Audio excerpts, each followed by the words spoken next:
I Am Change podcast. Everyone thinks of changing the world, but no one thinks of changing himself. There is zero success without change. Be the change you want to see. Believe, focus, achieve.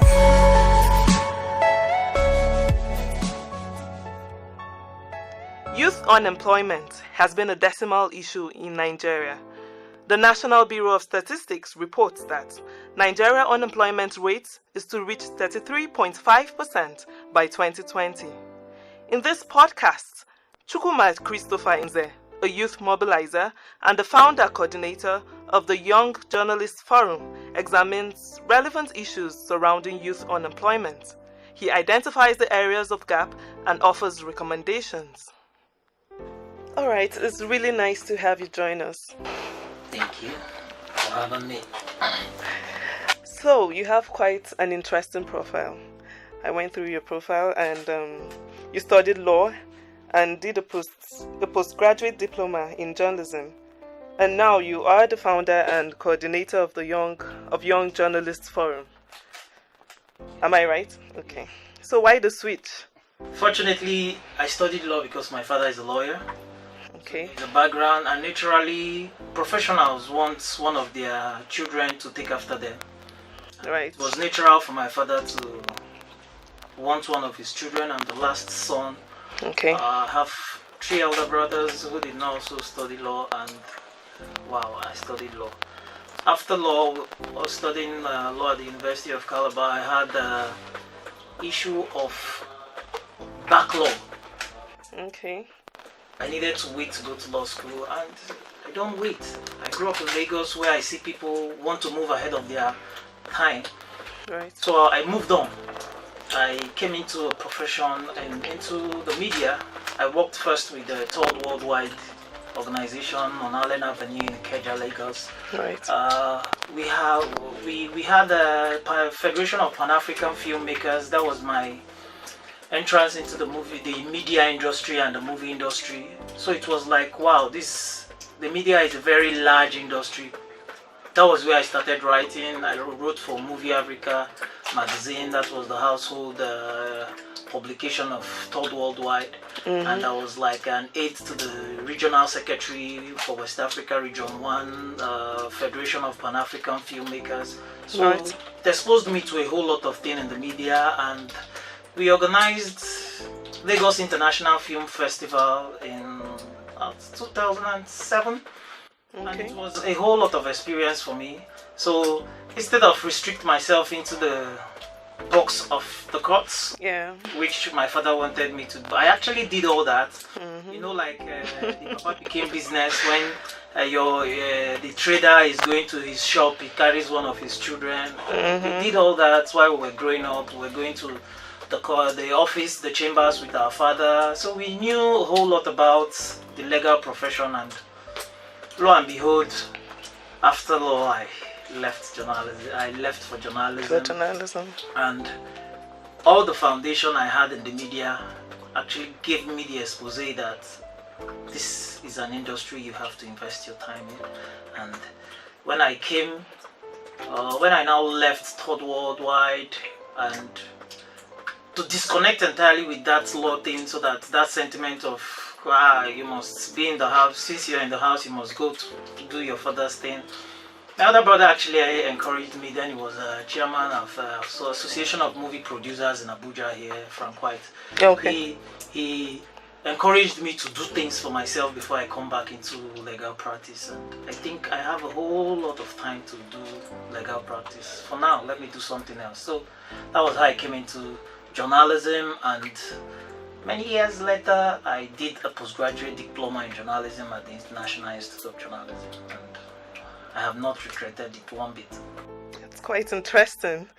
So, year in, year out, we have churns of graduates coming out of the universities. And then you find out that statistics indicates that 4 out of 10 young Nigerians are unemployed. And then we begin to wonder, some of the intervention efforts by the federal government are not yielding expected results. Now my question is, what is the government and other stakeholders not doing right?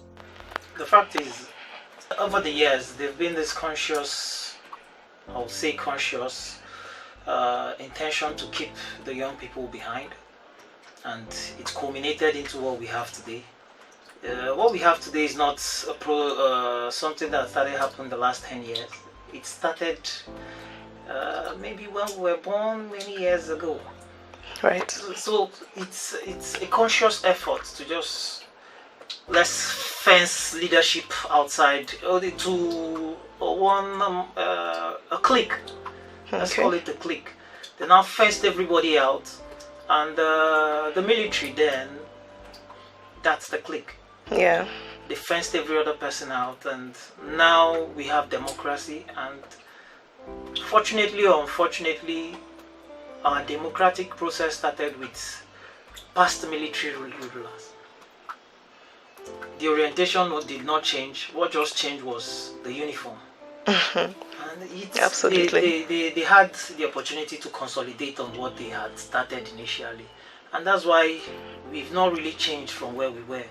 And it's most unfortunate that given the potentials we have, because amidst all this, we still have young people who have been able to carve niche for themselves. Absolutely. And all these potentials are just lying fallow, and it gives room for people wanting better platform for them to express themselves. You see, people want to go out of the country, and most of them who have gone, give it to them. They've made the country proud, and that's when unfortunately the country wants to associate themselves with those they ignored over the years. It's unfortunate. It's appalling that you denied me my potentials many years back, and now that by my own sheer struggle, I have distinguished myself in a global market. Now you now want to associate with me, and most times because young people, we have good hearts. Yeah. You also find them coming back whenever the country comes. They say, well, whenever your parents go wrong and they come back, you should be able to embrace them and say, home is home, whatever it is. And for us, it's working, and it's good news. But unfortunately, the structures in Nigeria has built or laid the foundation for young people to be outside. Even if you look at the constitution before the Not Too Young to Wrong bill, it's just made everything for the what I call the senior citizens. Just put everything high. Right. It must be 35 and above. That means officially, according to the African Charter, which talks about young people being less than 35, you are out. You're out. So no young person. So you should see that psyche they are coming with and what they want for the young people. All right, so some more serious matters. There seems to be a nexus between unemployment and insecurity in Nigeria. Talking about insecurity, I'm talking about social vices such as kidnapping, internet fraud, you have armed robbery, prostitution, all those vices. So, the high rates of insecurity and violence in Nigeria, a lot of people say, are as a result of unemployment. What are your thoughts on this? No, you cannot disconnect both. Because, imagine when you check the statistics of graduates that come out from the universities, we're looking at about maybe 200,000 annually. The youths, they go through youth service, some don't go, some just continue because they know that government doesn't have anything for their future. They go and do things for themselves, and most of them don't succeed. Even those who go to this youth service corps come out also no jobs. And when you look at these people who think they are coming into a competitive market, they also find out that the market is not competitive. It's only who you know. They find their contemporaries who have contacts up there, who are less knowledgeable than them. Somebody just takes them. Tomorrow you find out, I'm working in NNPC now. Somebody who had a lower profile. So these are the things that you sit down in your closet and you think about, and you tell yourself the way to go is to move on as an individual. And moving on, most times when desperation sets in, you have nobody to pay your bills. And most parents, when they train you out of school, they are waiting for you to bring. They don't want to know whether you have a job or not. Say maybe they've sold everything they had to just ensure that you got graduated. Cool. And now you're there saying you've been moving around, there's no job. You know, they just want you to appreciate what they did to you while you were a student in the higher institution or whatever. You know, but most times, the Nigerian stories, most young people don't have a positive answer to that expectation. You know, so it gives back to desperation.